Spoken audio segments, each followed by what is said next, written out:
क्या आपके कमर में दर्द है? क्या कमर के दर्द की वजह से आपकी डेली लाइफ डिस्टर्ब है? क्या कमर के दर्द की वजह से आप अपनी जॉब, अपनी ड्यूटी प्रॉपर्ली परफॉर्म नहीं कर पा रहे हैं? क्या कमर के दर्द की वजह से आप सोशल आइसोलेशन में चले गए हैं, घर से बाहर कम निकलते हैं? क्या कमर के दर्द की वजह से आपकी फैमिली लाइफ डिस्टर्ब हो रही है? आज की वीडियो में मैं आपको कमर दर्द की वजूहात में से एक बड़ी वजह बताऊंगा। तो वीडियो को पूरी देखें। अगर वीडियो पसंद आए तो उसको लाइक करें, शेयर करें और सब्सक्राइब करें चैनल। बिस्मिल्लाहिर्रहमानिर्रहीम, अस्सलाम वालेकुम। मेरा नाम डॉक्टर फयाज़ अहमद है।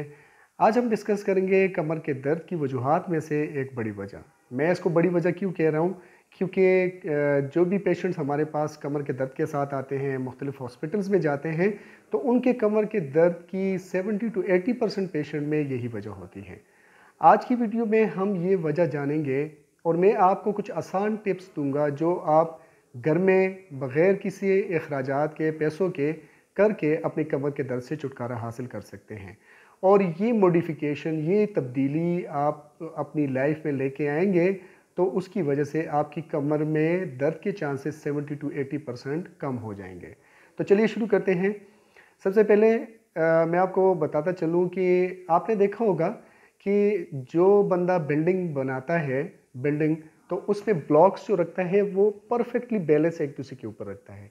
तो जब परफेक्टली बैलेंस रखता है तो उसमें जो सीमेंट लगाता है तो सीमेंट की ज़रूरत कम पेश आती है, क्योंकि वो ऑलरेडी बैलेंस्ड है एक दूसरे के ऊपर। तो वो एक दूसरे को स्टेबिलिटी भी दे रहे हैं। थोड़ा सा सीमेंट भी उनकी स्टेबिलिटी को ज़्यादा कर देता है।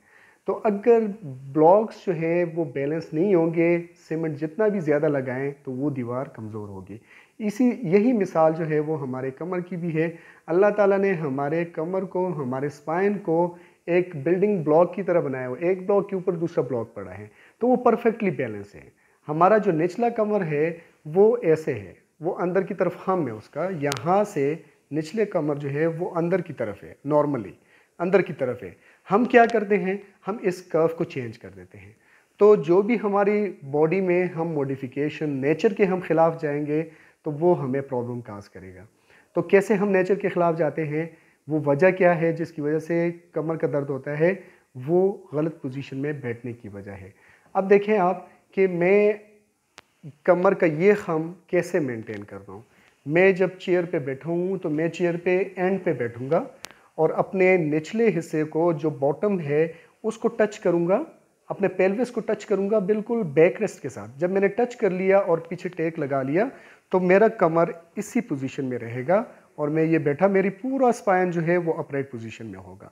मैं इसको कैसे चेंज करूँगा? जो नेचर के ख़िलाफ़ मैं कह रहा था, अगर मैं आगे बैठूँ और मैं पीछे चला जाऊँ, ये अब इस पोजीशन में मैंने अपनी कमर को यहाँ से मैं यहाँ तक लेके चला गया, तो इसका मतलब ये है कि जो नेचुरल कर्व था उसको मैंने चेंज कर दिया है। जब मैं इसको चेंज करूँगा तो मेरी बॉडी जो है वो स्टेबल नहीं रहेगी। या अगर मैं झुक के कोई भी काम कर रहा हूँ तो मैंने अपने वेट को आगे ट्रांसफ़र कर दिया, तो मेरे कमर के पट्टे ज़्यादा एफर्ट करेंगे मेरे पूरे वेट को होल्ड करने के लिए। फॉर एग्ज़ाम्पल, मैं ऐसा हूँ और मैं कुछ लिख रहा हूँ प्रोलॉन्ग टाइम के लिए, तो कमर के पट्टे एक्स्ट्रा एफर्ट करते हैं मेरी बॉडी को स्टेबल रखने के लिए, ताकि मेरी बॉडी आगे ना गिरे। तो यही एफर्ट जो है, इसकी वजह से कमर के पट्टों में स्ट्रेन आ जाता है और कमर का दर्द शुरू हो जाता है। इसी तरह टेलर्स होते हैं, वो इसी तरह झुक के काम कर रहे होते हैं। कंप्यूटर ऑपरेटर्स, कंप्यूटर नीचे होता है और उनकी चेयर ऊंची होती है, तो वो इस तरह झुक के कंप्यूटर यूज़ करते हैं। ड्राइवर्स जो होते हैं उनका स्टेयरिंग दूर होता है और सीट पीछे होती है, तो वो ऐसे झुक के ड्राइविंग कर रहे होते हैं, तो सारा वेट जो है वो आगे शिफ्टेड है। मतलब बिल्कुल ब्लॉक, जो दीवार थी उस दीवार को टेढ़ा कर दिया है। अब जितना भी सीमेंट लगाएंगे वो इतना स्टेबल नहीं होगा। तो सबसे बड़ी वजह यही है, क्योंकि हम नेचुरल कर्व को चेंज कर देते हैं। जो हमारी कमर जो जिस तरह बनी हुई है, हम उसको उस तरह नहीं रखते। हम कहते हैं कि ये मुझे बहुत ज़्यादा रिलैक्स पोजीशन लग रही है, मोबाइल यूज़ करते हैं, लैपटॉप यहाँ पर रख के यूज़ करते हैं, तो ये हमारे लिए बहुत ज़्यादा हार्मफुल है। तो कमर में के दर्द की ये सबसे बड़ी वजह है। तो हमने करना क्या है, एक तो आपने रात को जब आप बेड पे जाते हैं तो बेड के साथ पीछे टेक लगा के आपने मोबाइल यूज़ नहीं करना। अगर आप मोबाइल यूज़ करते भी हैं तो आप बिल्कुल बेड पे बैठ जाएं और बिल्कुल अपने बॉटम को बैक रेस्ट के साथ टच कर लें, ताकि आपकी कमर सीधी हो। अगर कोई ऑफिस वर्कर है और उनके पास अर्गोनोमिक चेयर है, अर्गोनोमिक चेयर किसे कहते हैं, जिस पे कमर निचले हिस्से पे ऐसे बैक सपोर्ट बना हुआ होता है, यहाँ से वो निकला हुआ होता है, वो कमर को आगे पुश दे रहा होता है, तो कमर ऑलरेडी ऐसे हो जाती है, तो पूरा स्पाइन स्ट्रेट हो जाता है। अर्गोनोमिक चेयर होते हैं। अगर किसी के पास अर्गोनोमिक चेयर नहीं है तो वो छोटा सा कुशन लेके अपने निचले कमर पे रखे, तो कुशन क्या करेगा, आपकी कमर को ऐसे कर लेगा, पूरा स्पाइन आपका सीधा हो जाएगा, तो उससे आपके पट्टे जो है वो रिलैक्स रहेंगे। तो आपने कुर्सी पे बैठ के काम करना है और अपने आप को पीछे एज के साथ अटैच रखना है और अपने कमर के पीछे कुशन या बैक रेस्ट यूज़ करना है। अगर बैक रेस्ट नहीं है तो आप कोई भी कुशन यूज़ कर सकते हैं, या आप अपने लिए अगर ऑफिस वर्कर है तो अर्गोनोमिक चेयर्स मार्केट में मिलती है, थोड़ी सी एक्सपेंसिव है लेकिन बहुत ज़्यादा इफेक्टिव है, वो आप अपने लिए ले सकते हैं। तो इस मॉडिफिकेशन, इस एक काम से आप अपनी कमर के दर्द से छुटकारा हासिल कर सकते हैं। अब अगर किसी के कमर में दर्द है तो उसके कुछ इजी तरीके, आसान तरीके मैं आपको बताता हूँ, जिस पे कोई भी खर्चा नहीं है, आसानी के साथ घर में कुछ अरसा तक करते रहें, कमर मजबूत भी हो जाएगी और रिकरेंट पेन आपको नहीं होगा। तो चलिए मैं आपको वो एक्सरसाइजेज बताता हूँ।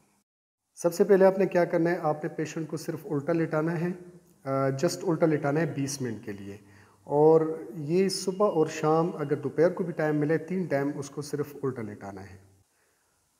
फिर आपने पेशेंट को ये कहना है कि अपने हाथों के ज़ोर पे अपने चेस्ट और हेड को ऊपर उठाएं और 10 सेकंड तक इस पोजीशन को होल्ड करें और फिर वापस नीचे जाएं। आप नीचे जाएं, फिर वापस नीचे जाएं, रिलैक्स होके फिर उठना है। ये 10 सेकंड तक उठ के उसको होल्ड करना है। फिर आपने इसी तरह उल्टा लेटा के पेशेंट को कहना है कि अपने एक पाँव को ऊपर उठाएं सीधा सीधा स्ट्रेट, और 10 सेकंड तक इस पोजीशन को होल्ड करें। 10 सेकंड तक वो होल्ड करेगा, फिर नीचे लेके जाएगा, फिर दूसरा पाँव उठाएगा, 10 सेकंड तक होल्ड। तो 10 टाइम इस पोजीशन को आपने करना है। फिर आप पेशेंट को बिठा दें। ये फिर आपने पेशेंट को कहना है कि अपने बैक को इन करें, एक्सटेंशन में लेके जाएं ऐसे, और फिर अपने पेट को अपनी तरफ खींच लें, टमी को इन कर दें और 10 सेकंड तक उसको होल्ड करें, और अपनी सांस को आपने लेना है, सांस को रोकना नहीं है। 10 सेकंड तक इस पोजीशन को, 10 सेकंड तक या 15 सेकंड तक आप इसको होल्ड करें और फिर रिलैक्स छोड़ दें। तो ये कुछ एक्सरसाइजेस थी जो कि आपने करवानी है, तो बैक पेन इंशाल्लाह इससे रिलीज़ हो जाएगा। तो आज की वीडियो में हमने कमर का दर्द डिस्कस किया और एक बहुत बड़ी वजह मैंने आपको बता दी, और उस वजह से कैसे बचा जा सकता है वो भी मैंने आपको बता दिया, और कुछ आसान तरीके मैंने आपको कमर के दर्द के इलाज के बता दिए। ये वीडियो अगर आपको पसंद आई है तो इस वीडियो को लाइक करें, चैनल को सब्सक्राइब करें और इस वीडियो को ज़्यादा से ज़्यादा लोगों तक पहुंचाएं, ताकि कमर की दर्द की रेशियो जो है वो कम हो।